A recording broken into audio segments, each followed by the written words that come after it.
Welcome everyone to PARC Forum. This is the 10th talk in our special speaker series on Going Beyond Web 2.0, the power of the web for connecting people, collaboratively co-creating knowledge, enabling organizations to more effectively use social computing tools, and more. The first 4 talks in this series, some of you regulars have heard this a few times, but for the new ones I wanted to share this. Social Tech's Ross Mayfield on how, we have talks from Social Tech's Ross Mayfield on how all things Web 2.0 are made of people, Garrett Camp on the Stumble Upon Web Discovery System, Charlene Lee of Forrester on strategies for winning in a world transformed by social technologies, and Guy Kawasaki's on the numbers of launching a web-based business. These talks are already available online. The other talks in our series, including Bernardo Huberman on social dynamics in the age of the web, BJ Fogg on Facebook applications and mass interpersonal persuasion, Fernanda Viegas and Martin Wattenberg on democratizing visualizations, Premal Shah on Kiva.org's transparent web-based microfinance system, Andrew McAfee on Harvard Business School on Enterprise 2.0, and today's talk on measuring the effectiveness of free will be available online soon. We'll keep you posted on the status of these at the next few forums. To view other series talks, sign up for forum announcements, or learn more about PARC Forum, please visit www.parc.com/forums. FORUMS. And next Thursday, we're taking a break from our Web 2.0 speaker series. Xerox CTO Dr. Sophie Vanderbroek will be delivering a talk on innovation strategies in a global economy at next week's forum, which is open. After that, we'll resume our speaker series on Thursday, March 13th with Bernard Kerr and Joshua Schachter of Yahoo Delicious. But now, without further delay, let me introduce today's speaker. We've tried to cover various technologies, approaches, business models, and viewpoints in the speaker series, and today's topic addresses another important consideration, measurement and evaluation. Many of you series regulars have asked questions about how to measure the effectiveness of social media tools. Some of you have probably thought, well, sure, that sounds great, but how do I measure that? And how do I know if it works in our organization or for our needs? Today's speaker, KDPaine, will attempt to answer some of these questions by discussing ways to measure the impact of conversations on brand, reputation, and relationships.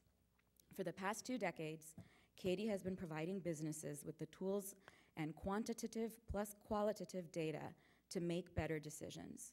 She has worked with companies such as Raytheon, Allstate, Facebook, and Southwest Airlines, as well as nonprofit organizations and government agencies.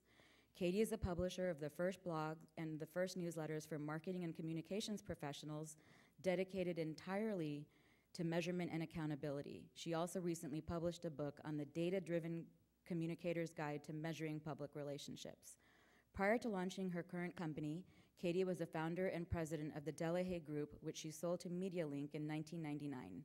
Among her many awards and honors are the New Hampshire Small Business Administration's Women Business Owner of the Year and the New Hampshire Business Review's Business Excellence Award of Excellence in Media and Marketing. So now, without further delay, let's hear from Katie. Thanks. Thank you, Sunil. It's a great honor to be here, and I have to say thank you very much, and thank you to PARC for inviting me here. And it's particularly nice because it's 10 degrees in Berlin, New Hampshire today, and I'm very glad to be here. This is a topic that's near and dear to my heart because it's to me so exciting. I realize that you've had a lot of technology and industry experts, and this is really coming at things from the perspective of public relations and marketing. But it's very exciting for me to see sort of the coming together of all of these things in the measurement of social media. I start off with this quote simply because I love it, and it does sort of date me, but my father was publisher of Fortune at the time. In about 1960, and somebody asked him, why can't we measure the effectiveness of communications? And as he said, we can put a man into orbit, why can't we determine the effectiveness of communications? Some things don't change. And the reason is simple and perhaps therefore a little old-fashioned. It's people, human beings with a wide range of choice, unpredictable, cantankerous, capricious, motivated by innumerable conflicting interests and conflicting desires. And those things really haven't changed. If I take away one message today, it's basically that in this day and age of technology and all these things that you can do, and media multiplying faster than you can count it, it still comes back down to people. And that's really what we're going to talk about today, and how kind of it's an interesting time.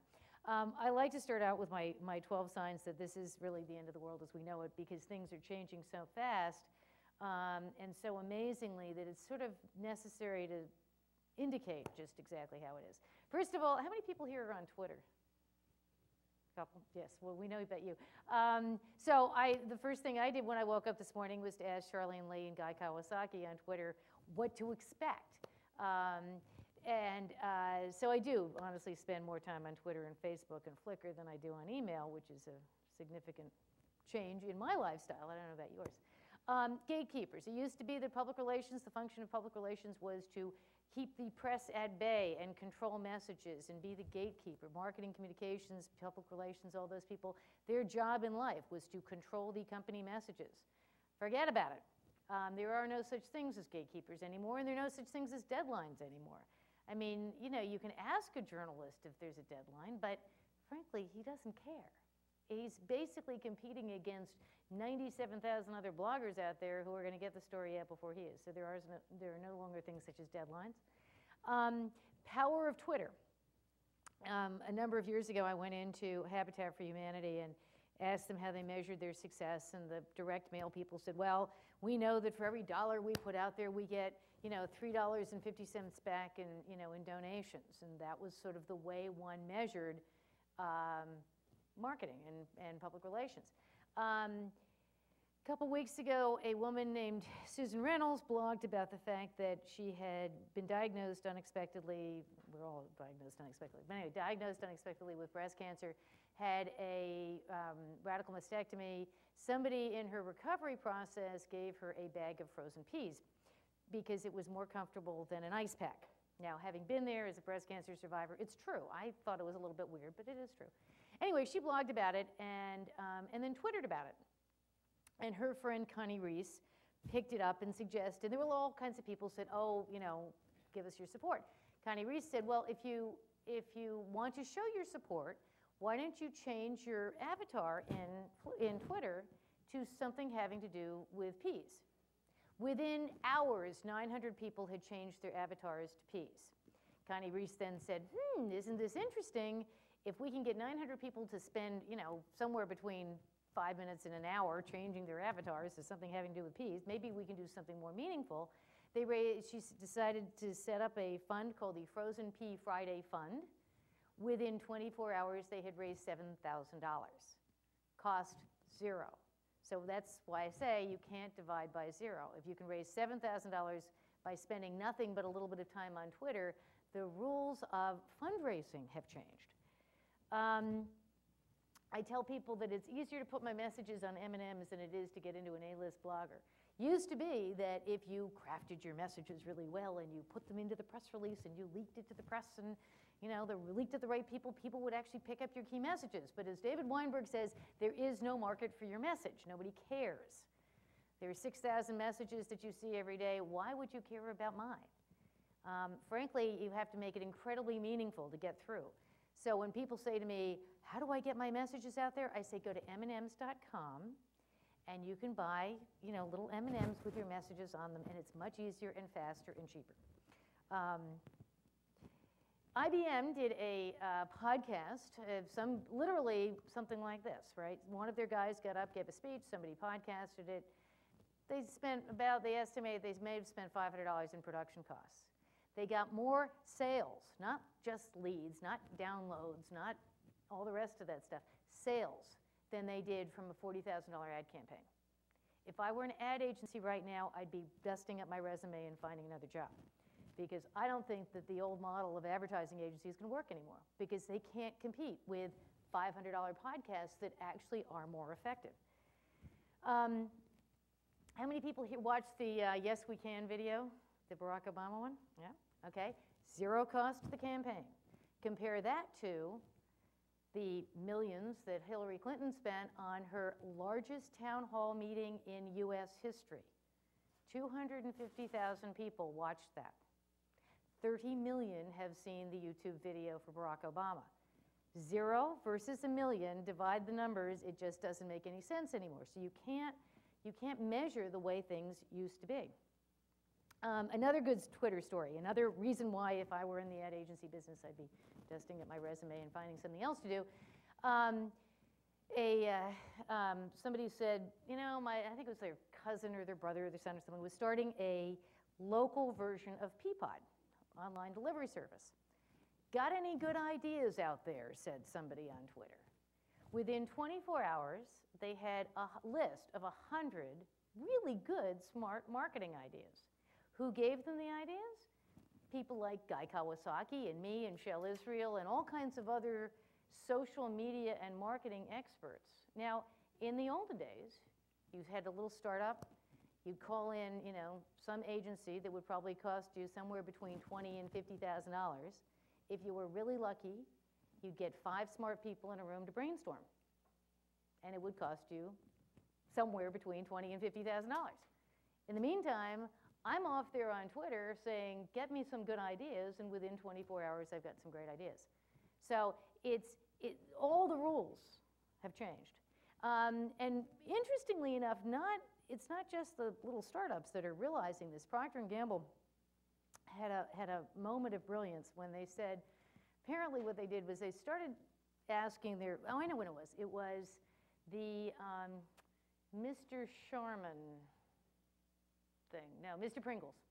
Mr. Pringles YouTube video comes out. Somebody does a parody Mr. Pringles video. And the legal people are going crazy and they don't know what to do, and all of a sudden sales of Pringles go up. Again, YouTube video. They're like, oh, what's going on here?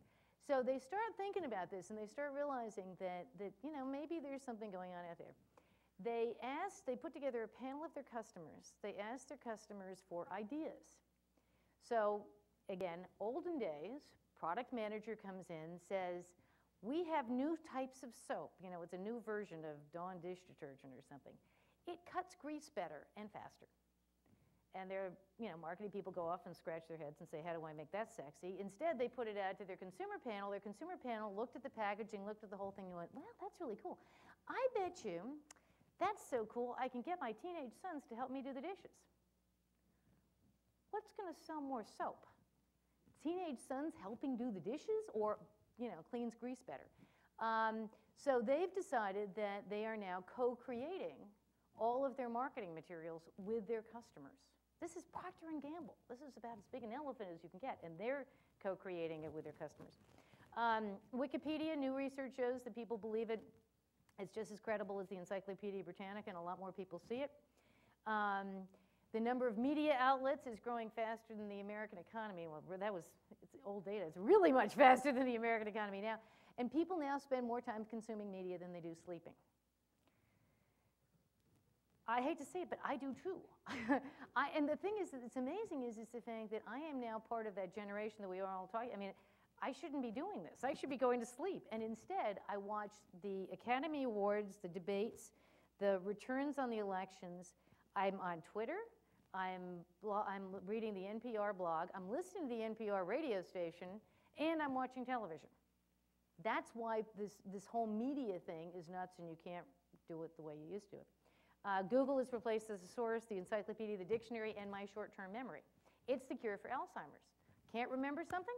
Look it up on Google. So it's not just a search engine.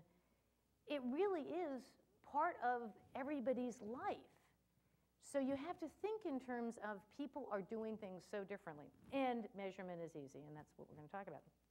So here's the other thing that is so true. It used to be, we talked about this at lunchtime, public relations used to put a press release out, leak something to the press, whatever, talk to some people, and maybe, if they were lucky, some percentage of their key publications and their key media list would actually run a story.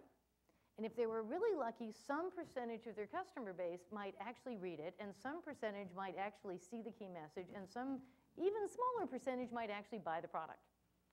And with varying degrees of effectiveness, PR was used to sell, ultimately to increase sales. Well, now here's what happens now. Now, in fact, customers on BizRate and on Vendor Rate and on all these other systems now where customers can talk to other customers, and all the research shows that that the most influential people in your lives are other people like yourself. So people are out there saying, well, if I'm going to buy a computer, what, you know, it's not that, you know, Mr. Engineer down the hall buys an IBM or a Lenovo or whatever, and therefore I'm going to buy it. No, I'm going to buy it from somebody who's a road warrior who bashes computers around the way I do, says, you got to buy this one because it's really sturdy, I'm going to go buy one. And when you take that into the business-to-business world, it's even more true. People want to know what their peers are buying. So there's a little company out there now called Vendor Rate that essentially allows, in the business-to-business space, people to rate vendors, which is something that's never been done because you sort of couldn't do that and it was sort of a no-no, but in an anonymous, safe, and secure setting, people can do these ratings. So now, think about this. Customers are talking to each other in the business-to-business space and in the consumer space. It doesn't matter what your press release says. If customers are saying bad things about you, you're sunk. Nobody's going to buy from you. So now what's the role of public relations? What's the role of marketing? The role of marketing is to influence your corporate reputation, to influence the relationships you have, to engage the marketplace with what you have to say, and hopefully, as a result, customers will say nice things about you. But what it does is it says marketing and public relations now has to have as much influence over internal communications as external. Because if your guy on the front lines is giving bad support to your customers, you're going to get smashed. And trust me, I know. The good news is the fact that smart companies are listening. My favorite story is that the day the iPhone came out, and I'm a former HP person, drank the Kool-Aid, love it, introduced a little product called the LaserJet back in 1984. And so I've always bought HP. So HP comes out with a cute little PDA, I buy it, it doesn't work so well. Goes back, comes back. Anyway, finally it dies, and it's the day the iPhone comes out, and I blog about the fact that I have now given up on HP. It may do everything that the iPhone does, but the iPhone is out there, it works better, and I'm going to go buy one. 24 hours later, a brand new HP 6950 PDA landed on my desk. Now, that's a smart company that's listening. But the truth is the fact that that blog posting is still out there. And my future blog postings on the laptop are the same way. They're out there, and so somebody's looking for laptops or somebody's looking for PDAs, and it's still there. So as I mentioned before, there's certain rules of the game now. One is that there is no more market for your message. There's just clutter out there. The other thing is for years, the measurement of marketing and advertising and public relations was how many eyeballs did I reach? What share of the American population did I buy by advertising on American Idol? How many eyeballs did I reach, influential eyeballs, of course, did I reach by getting mentioned on NPR or ears, eyeballs on in the Wall Street Journal or ears in NPR? I'd count them up and I'd say, okay, it cost me $100,000 to reach 1 million eyeballs, therefore my ROI, which it really never was, but anyway, my value there is in a cost per eyeball, right? That's the way everything was calculated. Well, now it doesn't matter how many eyeballs you reach, because if you reach the right eyeballs at the right time, they're going to buy from you, and if you reach the right eyeballs at the wrong time or with a wrong message or in the middle of this clutter, it doesn't matter anyway. So with Google, with search, with all that emphasis on I want to make my decisions at the time I want to make it, you have to be there when they need you, and it's not about reaching many eyeballs, it's reaching the right eyeballs at the right time. Believe it or not, it was about 15 years ago that I told an audience that its HITS stand for How Idiots Track Success, and they're starting to listen. Finally, people are starting to say, you know what, you're right, size doesn't matter anymore. It's really about how well you listen to people, and are you hearing the conversations that are going out there. The other big element of all this stuff is that spin is dead, and long live transparency. The measure now, interestingly enough, there's some research out there that Brad Rollins at Brigham Young University did that basically said, how many people here want to increase their credibility and their trust? Everybody does. How do you do that? Turns out that when you do the research, the best way to increase credibility and trust is by being more transparent. What does that mean? It means, I'll get to that, but anyway, it basically means releasing a whole lot more information than most people are comfortable with. But, you know, most organizations say to their communications people or their marketing people, I want people to trust us more. We want to be the trusted leader, the best source, all of those things. Well, guess what? You're going to have to do some things very uncomfortable to you in order to have that happen. One of the rules that really hasn't changed is you become what you measure. And what is on your key performance indicators, your KPIs, what is on your dashboard, whatever is you're measuring on a daily basis is what you do more of. So what's very funny is how many people out there are still measuring things like column inches. And you sit there and say, okay, what is your purpose? Why were you hired in this job? And it was like, oh, to improve relationships with the community. True story. Poor woman up in Canada said to me, oh yeah, I was hired after 9/11 because we wanted to improve relationships and trust and credibility between the police department and the community. And I said, how do you measure success? And she said, well, I count up the number of column inches and I see what it would have cost me to advertise in the similar papers, and then I do a calculation. I said, so what do you do with your time?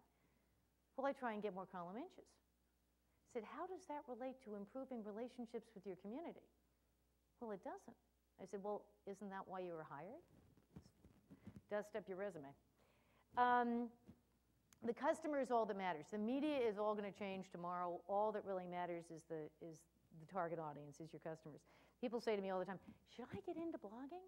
Should I pay attention to this blog or that blog or Facebook or Twitter? I don't know. Ask your customers. I mean, yes, I'm your customer for a laptop and, for bananas and, running shoes. But if you're trying to sell servers or software or whatever, I don't know. Ask them. Don't ask me. And you can't divide by zero.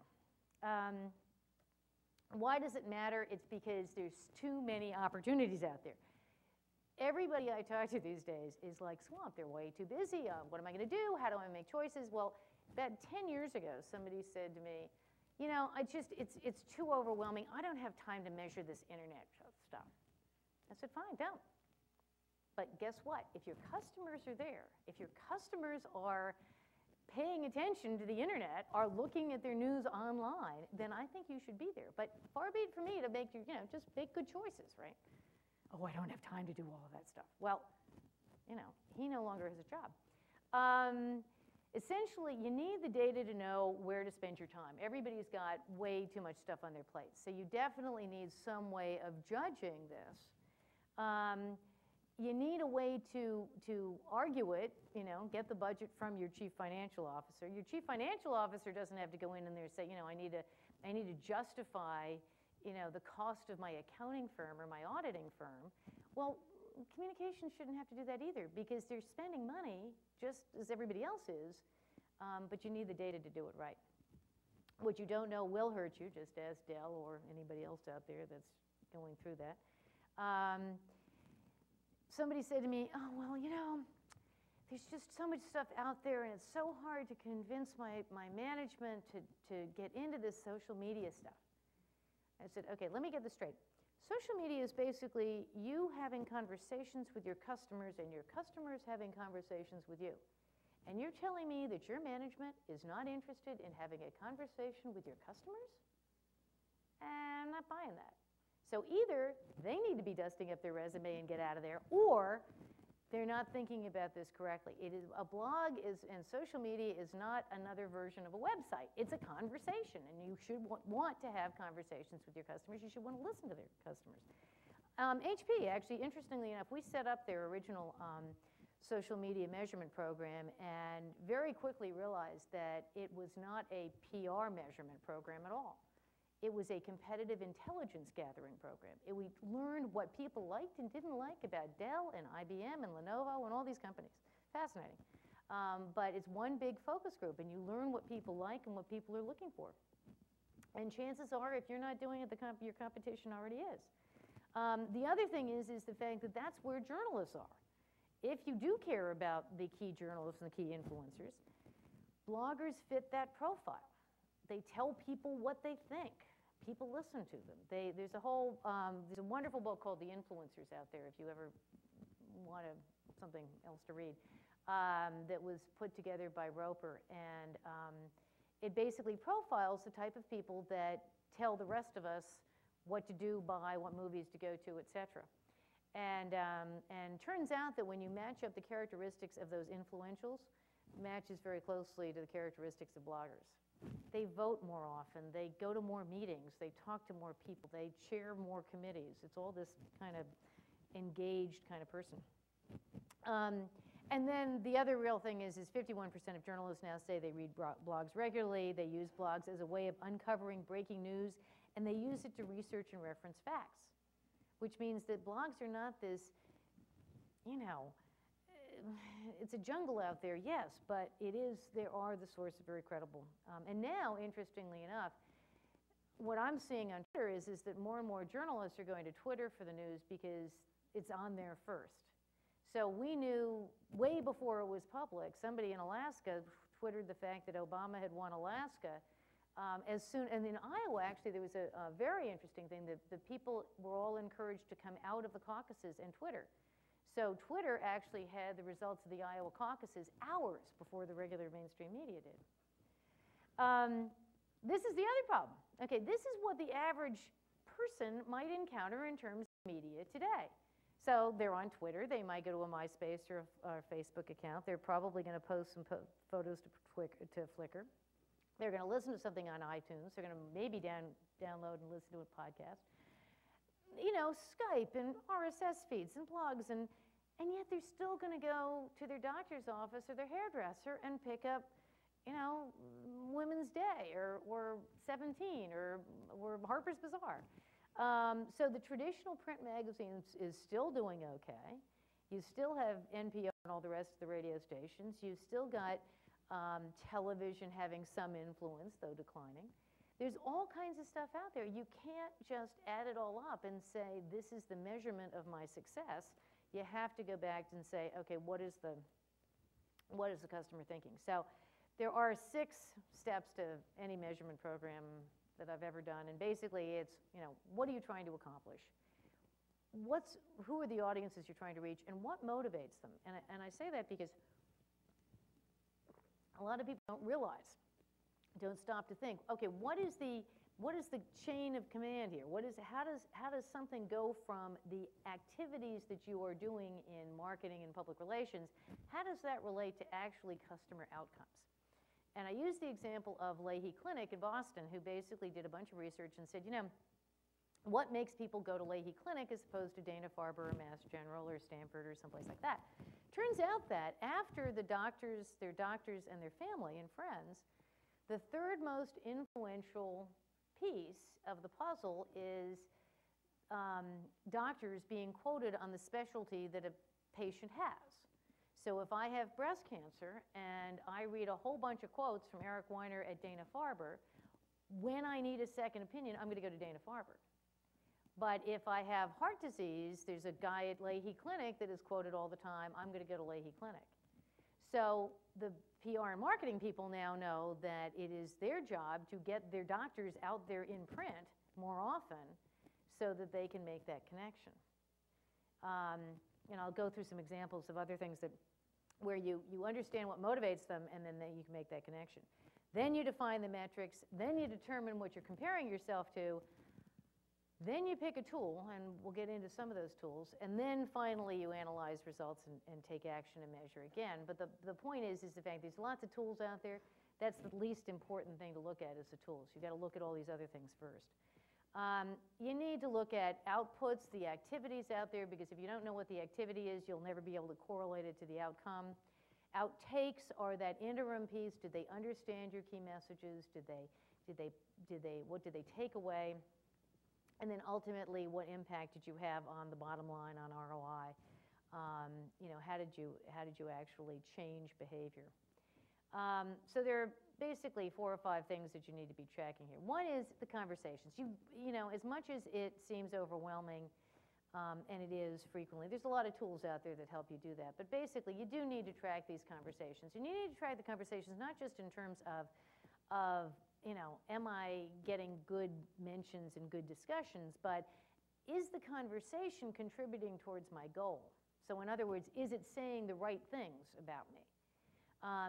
Am I getting my fair share of discussion out there? If I've got 50% market share, I should be getting 50% of the conversation. And if I'm getting 2% of the conversation, that's a problem.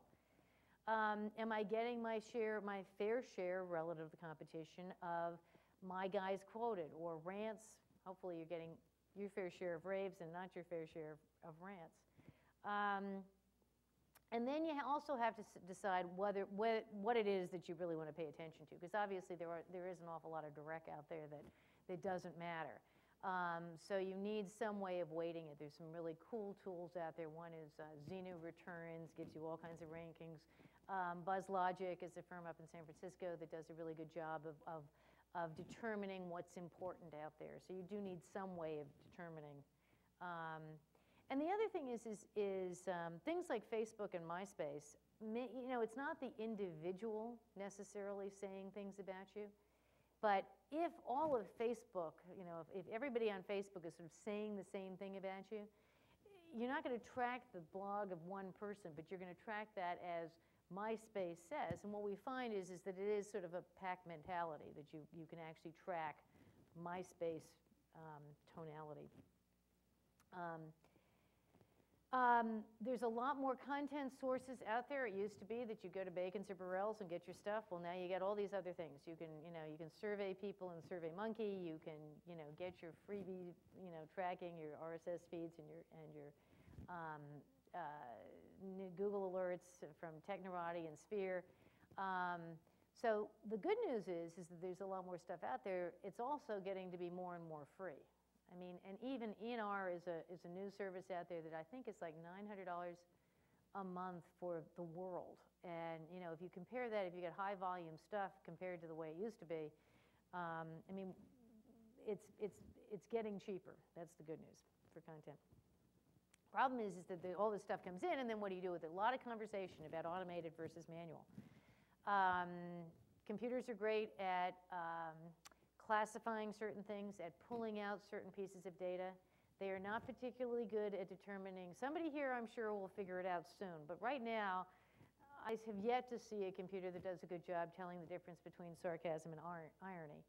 And frankly, Microsoft stood up and said at a conference last fall, and they said, well, frankly, we believe that analyzing, blogs and social media and all of our media coverage, it really is necessary to have a human being do it. And I said, okay, let me get this straight. Facebook and Microsoft are both insisting that human beings analyze their coverage. They don't trust computers to do this. Why should anybody else? I mean, in reality, they have realized that you cannot get accurate data completely automated. And everybody I've talked to has said, yeah, all this automated stuff is great. It does the heavy lifting, but the fundamentally fine points of messaging and positioning and tonality, nobody's doing a job that makes people really comfortable with the data. The good news also is that there's lots more dashboards and other things out there that allow you to crunch the data much more rapidly. So the tools are getting out there, but you do have to look at the capabilities. I wish there was a simpler solution. There's way too many. We still go through 6 or 7 different sources for everything. And then you get to the point of, okay, that's all traditional media and social media, blogs, but now what do I do about Facebook, YouTube, and MySpace? And that really does require humans, because you have to go in there. You can automatically pull in the data from YouTube, and I can show you some of that. But you still have to go in there and log in and search around, and it's a lot more labor intensive than I ever thought it was going to be. About the numbers, I said how idiots track success. Right now, there's a big debate about, again, how many eyeballs did I reach on this website or this blog or that blog? Well, the two leading contenders, ComScore and Nielsen, when they did an audit, their numbers are off by a number larger than the population of Texas, which means that ComScore says you get 49 states, and Nielsen says you get 51 states. I mean, it doesn't make any sense. So the whole credibility of the eyeball counting business, being ComScore and Nielsen primarily, is shot, and they're still trying to figure it out, and they're all submitting to audits and trying to figure it out, but nobody's very comfortable with that data yet. The best source of anything is your web analytic data. Your web analytics are probably going to be the best source of everything, and I'm going to go through that in a second. Did not go through that. That comes later. Okay. And I'll get into what the web analytics data show. It's a great measure for engagement. I'll get to that. But in the meantime, the other piece of this is, as I keep saying, it's all about the humans, right? It's all about the human beings. The good news is 10 years ago, Jim and Lori Grunig at the University of Maryland did a whole bunch of research and defined what were the components of a relationship, a good relationship and a bad relationship. And they were public relations and sociology researchers, and they did a tremendous amount of testing on this. And they came up with about 75 statements that tested the health of relationships. And they tested it over and over again, and tons of people have tested it since then. They're available for free. If anybody wants them, I'll send them to you. But anyway, their theory is you really can't manage your reputation without managing your relationships. And so in this day and age where love marks, where people will forgive you if they love your brand and they won't forgive you if they hate your brand, and it's really all about the conversations and the stories and stuff, the measure of success is the measure of your relationships. And what they said was there are 6 aspects of relationships. There's control mutuality, which means that there's the degree to which you both feel in control of the situation, and you want balance there. Trust is a fairly obvious one. Satisfaction with a relationship is, customer satisfaction. Commitment to the relationship, you have to have a sense of commitment. And then there are these 2. Exchange relationship is how most relationships begin. I give you $1 and you give me a cup of coffee. And there's no relationship there other than that exchange. Communal relationships means I do something for you because I want to see you succeed, and you do something for me because you want to see me succeed. And you do things for the other party. For example, Stonyfield Farms Yogurt is a organic yogurt company. Well, it's a yogurt company in New Hampshire that does do organic yogurt. I know that their milk and their yogurt costs 20% more. I don't care. I like the cows. I like the guys that make the stuff. They do good stuff for the environment. I'm going to spend a little bit more money because I want to see them succeed. That's a communal relationship. You're willing to forgive somebody if you have a communal relationship with them. So what they did was they said, let's tease out a whole bunch of statements and get people to agree or disagree with those statements. And this is a sampling of them, but this organization treats people like me fairly unjustly. Agree, scale of 1 to 7, 1 to 5, whatever, rate it.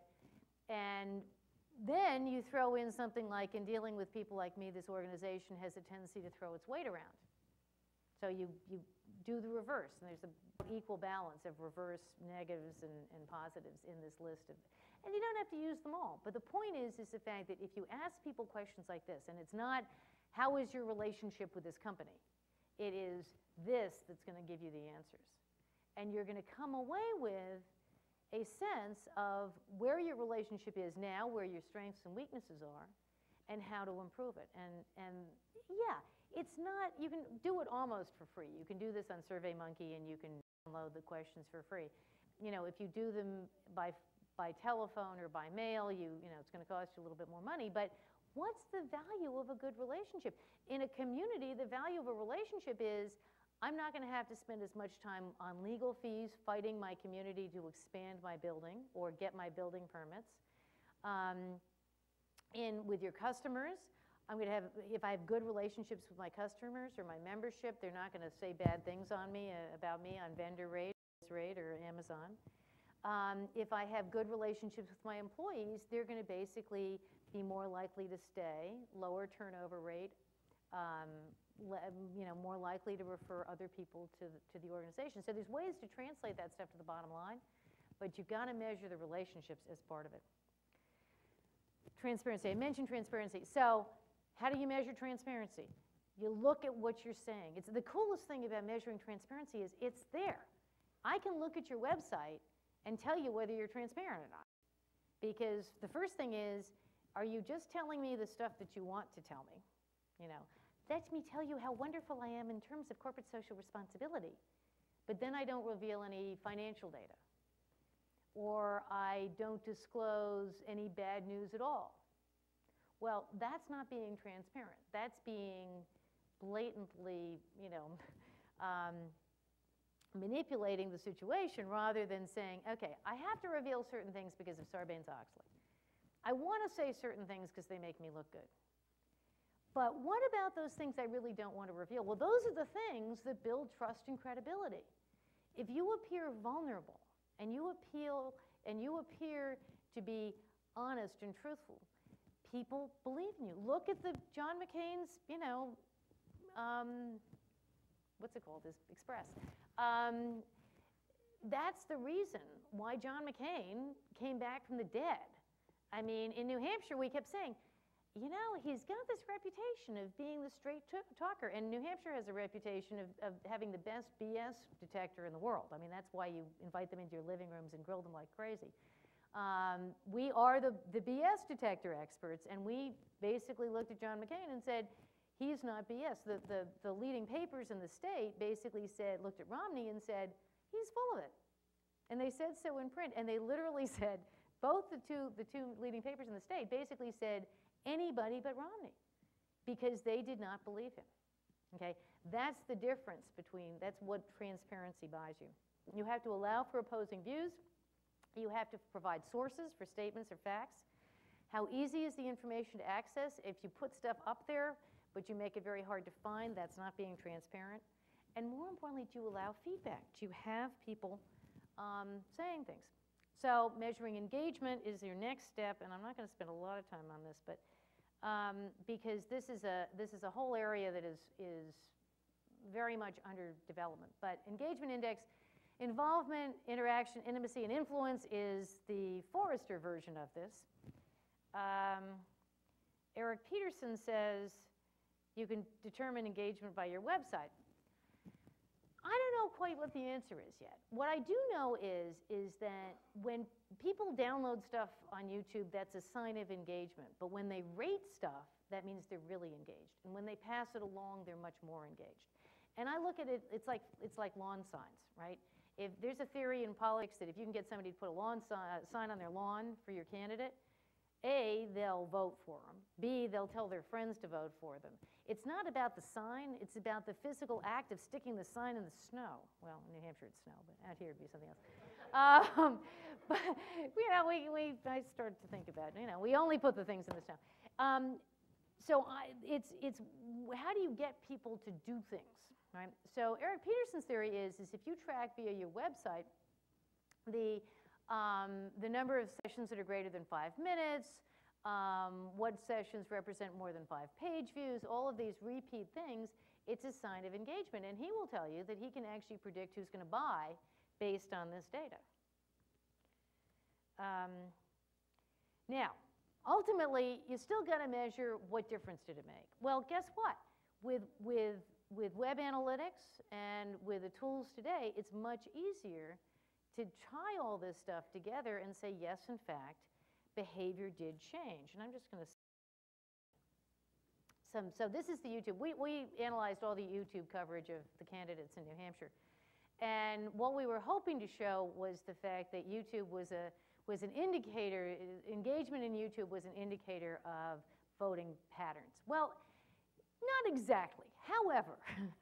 However, what we did say is the gray line is the number of times they were rated, and the blue is the number of total views, which means that the Ron Paul people, we all know, were very committed. What was more interesting was Clinton and Biden actually had less total ratings proportionately. And so we were saying, okay, some of these guys aren't probably there. Well, when the whole thing was done, we counted up the number of votes each one got and the number of ones that were actually tagged and rated. And there actually was a correlation between the people who got the most votes and the people who got the most engagement on YouTube. Another example here, which is very interesting, which is, this is again, what you don't know will hurt you. I just pull these numbers together to see on Facebook, YouTube, blogs, and Google News, how were some of the major defense companies rated?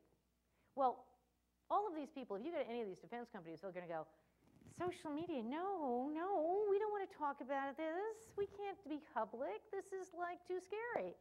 And I said, okay, do you want to attract, you know, the next generation of smart engineers? Oh yeah.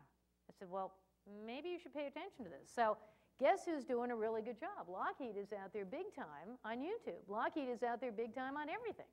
Guess who's attracting the engineers? Facebook looks at the amount of coverage out there to the number of new accounts. And guess what? They can sit there and say which activities in communications translate into the greatest number of new accounts. ASPCA looks at, over time, their coverage and the degree to which it extends, it translates into web traffic. So Chinese pet food recall here, Michael Vick here. Interesting, both generated a whole bunch of press for them, both generated, you know, some degree of increase in web traffic. But what got to be really interesting was the difference between Chinese pet food recall, and their response was proactive to say, go to our website, talk to our toxicology experts, and we'll tell you how to make sure that your cat doesn't die. And look what happened to donations. Roughly $200,000 worth of increased donations that month. Michael Vick didn't have the same impact. So it's tying all this stuff together is how you actually measure the impact of all this stuff. That's it, and I hope I have time enough for questions. Probably not as much as we'd like, but I'll stop here and start taking some questions. Yes? I'm curious about sort of the generational implications of this approach to, you know, your reputation and branding and all of that sort of stuff. The question was, you know, what are the generational impact? Well, we're certainly seeing it in the voting. I mean, that's, you know, it is definitely true that MySpace and Facebook are if you look at the MySpace and Facebook polls, they're all very much on the younger side of things. However, don't discount, don't just assume that Facebook and Twitter and stuff like that are all places for the youth, because as somebody, who was it, Steve Lubetkin does a podcast, and he put something out on Twitter, does anybody remember Woodstock? Well, tons of people on Twitter remembered Woodstock, you know, and some of us even remembered Sputnik.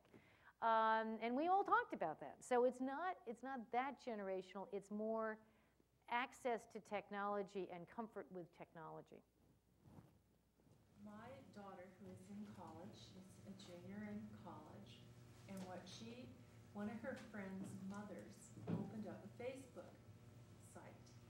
And there was some reason that she did it. She was trying Probably to check on her daughter. No, she was trying to find someone. Yeah. There was a reason. And my daughter said she was horrified. Yeah. The kids are they're just horrified when grown-ups like us, parents like us, show up on Facebook. They're horrified. And she made me promise that I would never, ever, or even think about opening up a Facebook. Well, here's the thing. Facebook is a very useful business tool. I got people to here and to the BMA thing yesterday by posting it on Facebook. And I know that some number of people showed up because it was on Facebook and not just on our website. It's a great way of connecting with people. It is a business tool. Shell Israel called it the biggest, best business tool. Your kids get over it and get used to it. I was going to say, thank you. The funniest one was my cousin down in San Diego said, I friended him on Facebook, and he said, I have to tell you, this is way too weird. And I'm like, okay, fine. So? Initial reaction, but they like it. Yeah, fundamentally it's okay. And now it's actually very funny because now they're all asking me for jobs on Facebook. So sooner or later, they'll realize the benefit of connecting to me on Facebook is the fact that I'm hiring and they want internships. So if they want to reach me, they're going to be on Facebook. It's okay that I'm on Facebook. But it is, for recruitment purposes, it is critical. If you want to attract anybody under the age of 35, you better be on, Facebook or something. Yes? Specifically as it relates to measurement of blogs, and not your own blog, but blog placements Yeah. in, say, top-tier blogs. As a frustrated research professional who's working for a PR agency who expects some productized version of measurement. Oh, I'm out so of it. sorry. Yeah, and we're having these conversations about why this stuff is hard to measure, and it doesn't look like typical measurement, but they expect to see in quarterly reports. First of all, there's the problem quarterly, right? Because Yeah. this stuff is going so fast. But in a quarterly report, when they say, what is this going to look like? What is your product going to look like? Do you have any advice? Yeah. Yeah, the question is in old school PR language, this doesn't translate. I mean, you're right, it doesn't, a quarterly report on blog placement just doesn't, come on. So I said, just go buy the M&Ms. It's much easier. But, what we do is we do ongoing, we don't do it quarterly, we do it, weekly and monthly, and you can say my share of blog conversations relative to my competition is X, and my share of raves is X, and guess what, of all the times that people were screaming and yelling at us people in the industry, we've actually managed to have it reduced. We actually have been measuring consumer-generated media at Epson for about 10 years. And the way we do it is to say, okay, of all the times they say, God damn, those companies and their expensive cartridges, right? Everybody gets slammed. The question is does Epson get slammed more or less than HP? That's what they want to know. So you can do it that way as a share of mentions. You can't put any other numbers on it because there really aren't, but. What translates to an old. Share of discussion. Share of voice and tonality, correct? Yeah. Any sort of tonality, Yeah. but rants and positive comments. Yeah, I also use the conversation index, the degree to which, in terms of weighting the value of a blog, it's the number of posts to the number of comments. Because if you have, 500 posts and no comments, I don't think, it's really hard to tell me that people care. How do you add all those numbers together? Say somebody wants to look at their top 5 top-tier blogs. Again, weird way to go at it, I think, but that's the way they want to go at it, is they want to identify top 5 blogs, get placements in those blogs. How, I don't know, that's up to the PR team. Yeah, whatever you do, don't pitch them, right? And how do you take those numbers, like, number of comments, you and add them together? For all the different blogs? Correct. You don't. Well, in terms of conversation index, you basically say, okay, I'm going to include all blogs with a conversation index of more than 2 to 1, more than 2 comments for every one posting. That's a way of saying these are important. These are more important. I would also factor in rankings. I'd go to Xena Returns and look at the rankings and say, okay, here are the top 5 that I care about, and those are the top 5. And then then I add up all the mentions in those top 5s and say, okay, what's my share of those top 5? Okay. Thank you. You're welcome. Yes. Talked about transparency and allowing for feedback. Yes. Those are very frightening concepts for companies. I'm curious. I've noticed. Yes, right, and I get that, and I'm fighting that. And it's an upstream battle, and I continue to say that transparency and allowance for feedback, or actually even welcoming feedback, is a good thing. So I've made some progress, and what they still now want to do is, okay, we'll allow a percentage of transparency, and we'll moderate and censor the feedback. And I just wonder, in the corporate world, to what degree are people more or less successful with that type of middle ground mentality? All signs show that if you look at what Dell has done in the last year, and Microsoft has done, and General Motors to a certain extent, State Farm has an internal blog where we were talking about this lunch. Internally, They had one that was heavily sort of controlled and moderated, and nobody paid any attention. And it was a total waste of everybody's time, and nobody went there. Then they completely revamped it and said, the CEO said, I want to have a conversation with my employees. So I'm going to open it up, and I'm going to blog, and I'm going to open this whole thing up. And then they actually went out and they put tent cards on every single table in every single cafeteria of every single State Farm office anywhere, and said, talk to Chuck, or whatever his name was. And literally, you know, gave the blog address and whatever, and it was completely free for all. And again, measuring the impact, morale went up. People felt better about being there, and were more likely to stick around, and turnover went down and all the rest of that stuff. But it really had a measurable impact on the degree to which people trusted the organization. Even though they were able to possibly read grievances and complaints. Yeah. The point is the fact that those conversations are going on anywhere. You know, they're going on anyway. You know, you think about a blog as your front porch. And if you're sitting on the front porch smiling and waving at people, chances are nobody's going to throw a rock at you. Now, they might. There are crazy people out there, and they may spit at you, and they may throw rocks at you. But chances are they're going to have a conversation, and they're not going to be nearly as hostile as if, yeah, if you lock the doors and pull the curtains, they're going to throw rocks. And that's happening more and more all the time. Thank you. Well, that reminds me of just what I would have heard people suggesting about doing business and keeping relationships going before the internet was invented. But on another tack, the European Union's got this REACH program where they're forcing manufacturers to disclose what's in the products, like the 30,000 most used products or ingredients. And there are some groups like Pharos, P-H-A-R-O-S, has a little symbol for use in the building trades with 15 or so different sectors pie charted in red, yellow, green, and they're not doing it quite right, but at least the idea is there.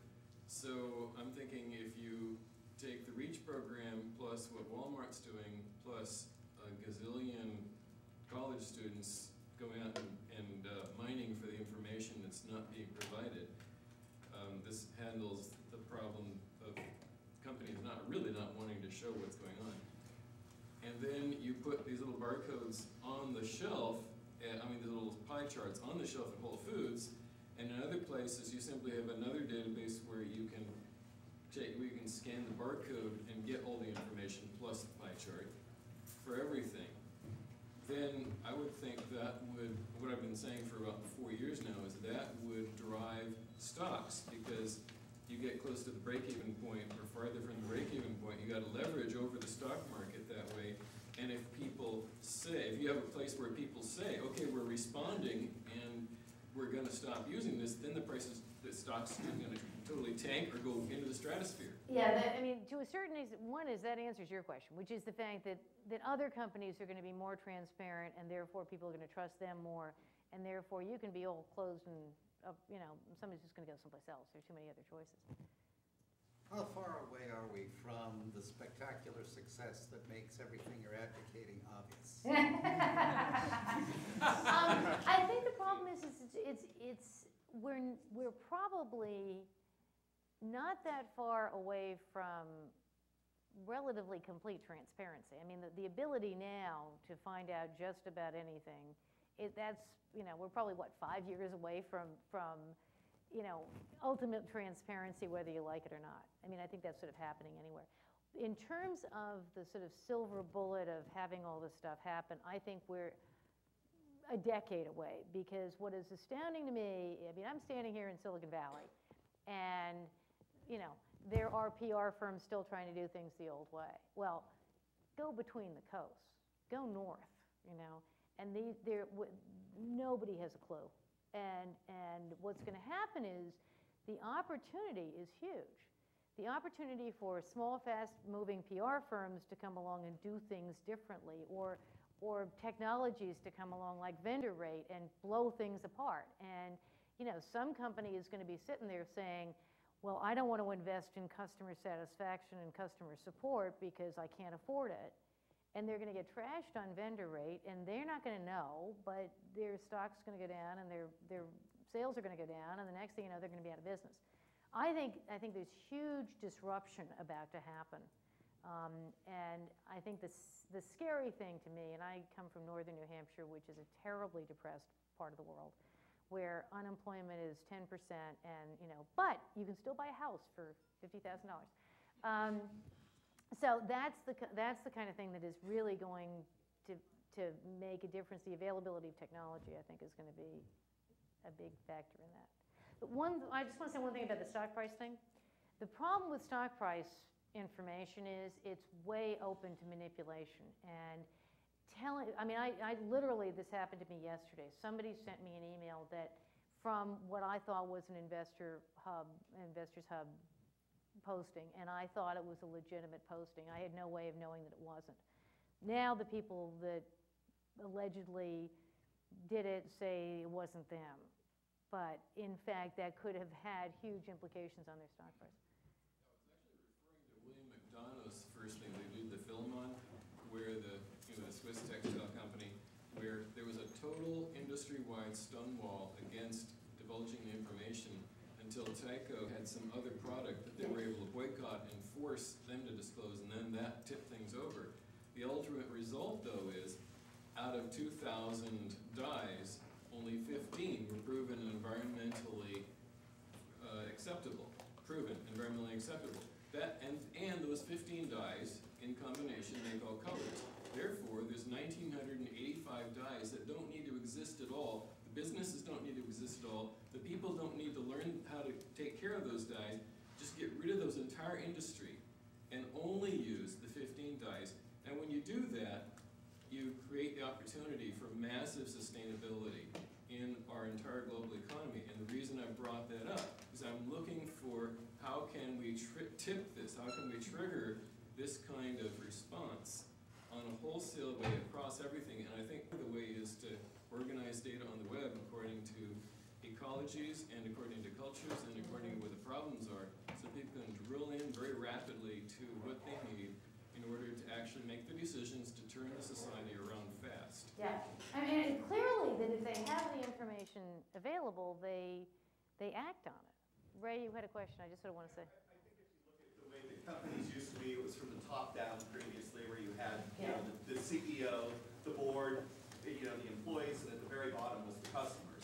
And today, I think what's happened is that thing, and it was done many, many years ago, where the customers are now at the top, where they should be.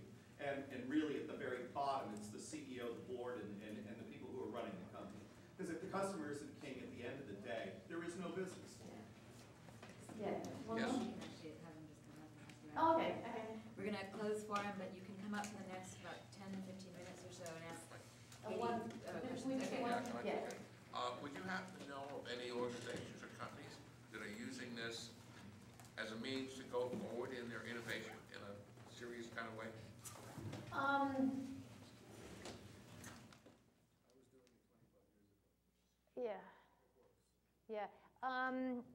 Yeah, Cisco.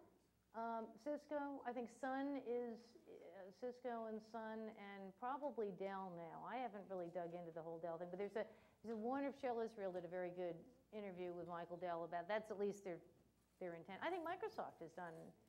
The companies where you see lots and lots and lots of internal blogs exchanging information with customers and stuff like that, those are the companies that are really going to,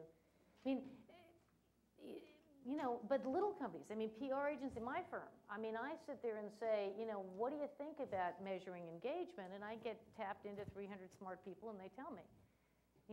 It's lots and lots of companies are doing that now. It's just a question of figuring out who's doing it best. Be interesting to do a correlation between stock price and the number of internal blogs to see whether that correlates or not.